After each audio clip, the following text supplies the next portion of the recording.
จะសូមជម្រាបសួរបងប្អូនកូនសិស្សទាំងអស់គ្នាសម្រាប់ថ្ងៃនេះគឺជាថ្ងៃទី16ខែ7ឆ្នាំ2026សម្រាប់តម្រុយលេខលេខនៃសំណាងបននេះខ្ញុំបសំមិញគឺយើងបានចេញម៉ោង10:49គឺចេញ94ផ្ទុយ19ចេញ91ផ្ទុយណាសម្រាប់ម៉ោង1អត់ចូលម៉ោង2ក៏អត់ម៉ោង4ក៏អត់ម៉ោង6យើងបាន39ហើយនឹង39ហើយអីគេបងប្អូនគិតបាត់ហើយដូច19មកមួយផងចា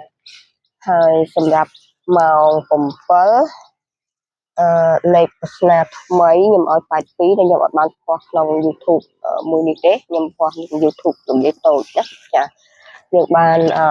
82មកគ្រាប់ហើយម៉ោង8យើងបាន19ពីរគ្រាប់ទៀតណាសម្រាប់តម្រុយលេខដូចសំណាងរបស់យើងមកហ្នឹងគឺហេងខ្លាំងមែនតើចាសម្រាប់ក្នុងថ្ងៃនេះក៏យើងមានសម្រាប់ចែកជូនដល់បងប្អូនទាំងអស់គ្នាហើយក៏ជាថ្ងៃទី16នៃប្រស្នាតម្រុយចន្លះខែម្ដងសម្រាប់បងប្អូនទាំងអស់គ្នាយកទៅសងសំណាងចា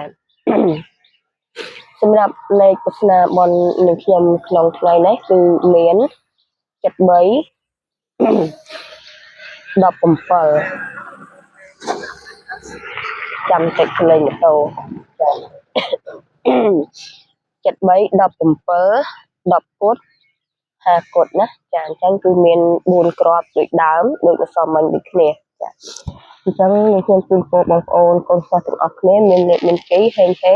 កុំភ្លេចតាមដាន YouTube របស់នាងខ្ញុំមួយនេះខ្ញុំនឹងបង្ហោះតម្រុយលេខដូចសំណាងចែកជូនដល់បងប្អូនជារៀងរាល់ព្រឹកផងដែរសម្រាប់ឲ្យបងប្អូនដែលមានឧបនិស្ស័យយកទៅផ្សងសំណាងចាហើយក៏សូមជូនពរឲ្យហេងដូចម្សិលមិញផងដែរហើយសម្រាប់ channel មួយនេះគឺនាងខ្ញុំបង្ហោះជាលេខទេសម្រាប់ channel លោកយាយតូចគឺនាងខ្ញុំបង្ហោះជាស្នាជាអីផងអញ្ចឹងកូនសិស្សទាំងអស់គ្នា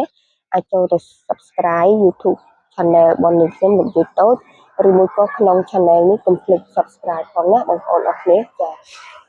ដើម្បីជាកម្លាំងចិត្តដល់នាងខ្ញុំដើម្បីនាងខ្ញុំបានបង្ហោះលេខសំណាងចែកជូនដល់បងប្អូនជារៀងរាល់ថ្ងៃជូនពរហេងទាំងអស់គ្នាណាក្នុងថ្ងៃនេះចាអរគុណសុខសប្បាយសុខចម្រើន